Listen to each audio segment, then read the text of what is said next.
جو کچھ میرے ساتھ کیا وہ ایک الگ کہانی ہے، لیکن جنید تم سے اللہ پوچھے گا، تم نے میرے ساتھ جو کیا اسے میں کبھی نہیں بھلا پاؤں گی۔ وہ چیخ چیخ کر رو رہی تھی اور اس کے روکنے کا کہہ رہی تھی۔ جنید اس کی اس حالت سے فائدہ اٹھا رہا تھا۔ اسے صوفیہ کو روتے ہوئے دیکھ کر بہت زیادہ لطف آ رہا تھا، اور صوفیہ کا دل چاہ رہا تھا کہ وہ اس وقت اس دنیا سے رخصت ہو جائے، تاکہ اب جو قیامت اس پر ٹوٹنے والی ہے وہ اسے دیکھنے سے پہلے ہی اس جہاں سے کوچ کر جائے۔ لیکن اس کی خواہش کیسے پوری ہو سکتی تھی؟ یہاں تک کہ جنید نے اس کے پاؤں کی ٹھوکر مار کر خود سے دور کیا اور وہاں سے چلا گیا۔ اب صوفیہ نے پورا گھر چھان مارا، لیکن وہاں کوئی بھی ایسی کھڑکی نہیں تھی جہاں سے وہ کود کے گھر سے بھاگ جائے، بلکہ جو کوئی کھڑکی موجود تھی اسے تالا لگا ہوا تھا۔ اب صوفیہ کو صحیح معنوں میں اندازہ ہو گیا کہ جنید کا شروع سے ہی یہی منصوبہ تھا کہ وہ صوفیہ کا دماغ گھما دے اور اسے اپنی محبت میں پاگل کر دے، یہاں تک کہ اس کی پراپرٹی، پیسوں تک کو ہڑپ کر جائے۔ جنید عالم میں صوفیہ کے سامنے خود کو بہت امیر ظاہر کروایا۔ اس وجہ سے صوفیہ اس کی محبت کے جال میں پھنس گئی۔ وہ اتنا امیر ہے، اس کے پراپرٹی پر کیا نظر رکھے گا؟ وہ غلط تھی، وہ جھوٹا تھا، اس نے صوفیہ کو دھوکہ دیا تھا، اور اسی دھوکے کی وجہ سے صوفیہ کی زندگی برباد ہو گئی تھی۔ جنید کو گئے ہوئے ابھی 10 منٹ ہوئے تھے۔ فلیٹ کا دروازہ کھلا اور صوفیہ خود کو کمرے میں بند کر لیا۔ لیکن مجھے نہیں جانتی تھی کہ سب کا منصوبہ ہے۔ سب کے پاس اس گھر کی اور اس فلیٹ کی الگ الگ چابی موجود تھی۔ وہاں اس کے 3 اور دوست موجود تھے۔ انہوں نے صوفیہ کو دیکھ کر باقاعدہ ایک دوسرے کو تالیاں ماری اور دونوں صوفے پر بیٹھ کر آپس میں بات چیت کرنے لگے۔ ان میں سے ایک مصروف کو آرڈر کیا کہ وہ جلد از جلد ان کے لیے چائے تیار کرے۔ انہوں نے صوفیہ کو اس دھندے والی سمجھ لیا۔ صوفیہ نے چپ چاپ ان کے لیے چائے بنانے رکھ دی۔ وہ ذہن میں جمع تفریح کر رہی تھی۔ وہ دیکھنا چاہتی تھی کہ انہوں نے فلیٹ کا دروازہ بھی بند کیا ہے یا نہیں۔ ابھی وہ لوگ بیڈ روم میں باتیں کر رہے تھے کہ صوفیہ چپکے سے مین ڈور کے پاس آئی اور ان سے نظر بچا کر اس نے جیسے ہی لوگ گھمایا تو لوگ کھل گیا۔ وہ لوگ ڈبل لاک کرنا بھول گئے تھے۔ صوفیہ بنا سوچے سمجھے دروازہ کھول کر آہستگی سے بند کر دیا اور یہاں تک کہ وہ بلڈنگ سے باہر نکل آئی اور ایک سمت میں دوڑتی چلی جا رہی تھی۔ دوڑتے دوڑتے وہ بہت دور نکل آئی، یہاں تک کہ ایک جنگل ویران میں بیٹھ کر اس نے گہرے گہرے سانس لیے، اور جب سب کا بندھن ٹوٹ گیا وہ بے اختیار وہاں رو پڑی اور اس نے اونچی آواز میں روئی۔ اس کی آواز اس ویران میں گونج کر اس کے پاس واپس آ رہی تھی۔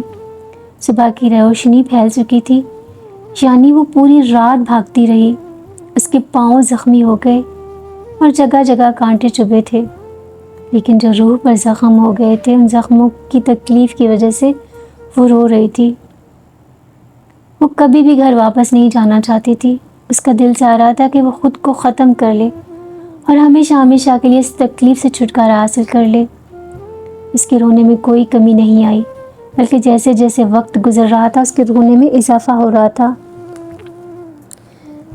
اسے محسوس ہوا تھا کہ کسی نے اس کے کندھے پر ہاتھ رکھا۔ وہ بے اختیار ڈر کر اچھل پڑی، پیچھے مڑ کر دیکھا تو وہاں ایک فقیر کھڑا ہوا تھا، اور اسے روتا ہوا دیکھ کر اس نے صوفیہ سے جو کچھ کہا اسے سن کر صوفیہ حیران رہ گئی۔ رو مت بیٹی، جو کچھ اس نے تیرے ساتھ کیا وہی اس کے ساتھ اللہ نے کیا۔ تو جا اور جا کر اس کا انجام دیکھ، تیری ماں کی دعا ہر وقت تیرے ساتھ ہے۔ اس نے تجھے ان آوارہ لوگوں سے بچا لیا۔ صوفیہ اس فقیر کی بات سن کر شل ہو گئی، اس کا دماغ سن ہو گیا۔ وہ فقیر وہ جانتی تک نہ تھی، وہ اس کے بارے میں کیسے سب جانتا تھا؟ اسی بات میں گم ہو گئی، یہاں تک کہ فقیر نے پھر اسے یاد دہانی کرائی تھی۔ وہ سر پیٹے بغیر کچھ سوچے سمجھے اسی جگہ واپس بھاگ گئی جہاں سے وہ واپس آئی تھی۔ اس کے ذہن میں فقیر کی آواز گونج رہی تھی کہ تیری ماں کی دعا نے تجھے مزید برباد ہونے سے بچا لیا۔ وہ بھاگتی گئی یہاں تک کہ وہ اس فلیٹ کے پاس آ گئی۔ وہاں کا منظر دیکھ کر وہ گر گئی۔ وہاں بہت سے لوگ جمع تھے اور وہاں 4 لوگوں کی لاشیں پڑی تھی جو بے حس بے حرکت موجود تھی۔ ان میں سے کوئی تو اچھی طرح پہچانتی تھی، وہ کوئی اور نہیں بلکہ جنید تھا۔ پولیس مقابلے میں یہ چاروں دوست ہلاک ہو گئے تھے۔ انہوں نے ایک بہت بڑی ڈکیتی کی تھی اور اس کے بعد فرار ہو گئے تھے، اور یہاں ویرانے فلیٹ میں پولیس کے ہاتھوں لگ گئے، اور اس پولیس نے مقابلے میں انہیں مار دیا جس نے اس کی عزت داغدار کی تھی، جس نے اس کو کہیں کا نہیں چھوڑا تھا۔ اسے اللہ نے ایسی سزا دی کہ وہ عبرت کا نشانہ بن چکا تھا۔ یہ خبر پورے شہر میں پھیل چکی تھی۔ صوفیہ نے اللہ کا لاکھ لاکھ شکر ادا کیا، وہ بر وقت فلیٹ سے بھاگ گئی تھی، ورنہ پھر اگر وہ پولیس کے ہاتھ آ جاتی تو رہی سی عزت اس کے ہاتھ میں جو تھی وہ بھی ختم ہو جاتی۔ خبر پورے شہر میں پھیل گئی۔ جنید کی تصویر اس کی ماں نے بھی دیکھا۔ انہیں اندازہ ہو گیا تھا کہ صوفیہ کو دھوکا ہوا ہے، اور انہوں نے صوفیہ کو ڈھونڈنے کی کوشش تیز کر دی۔ صوفیہ انہیں ایک یتیم خانے سے ملی تھی جہاں وہ یتیم بچوں کی پرورش میں اپنی زندگی وقف کر چکی تھی۔ صوفیہ کو ڈھونڈنے میں انہیں پورے 6 مہینے لگ گئے۔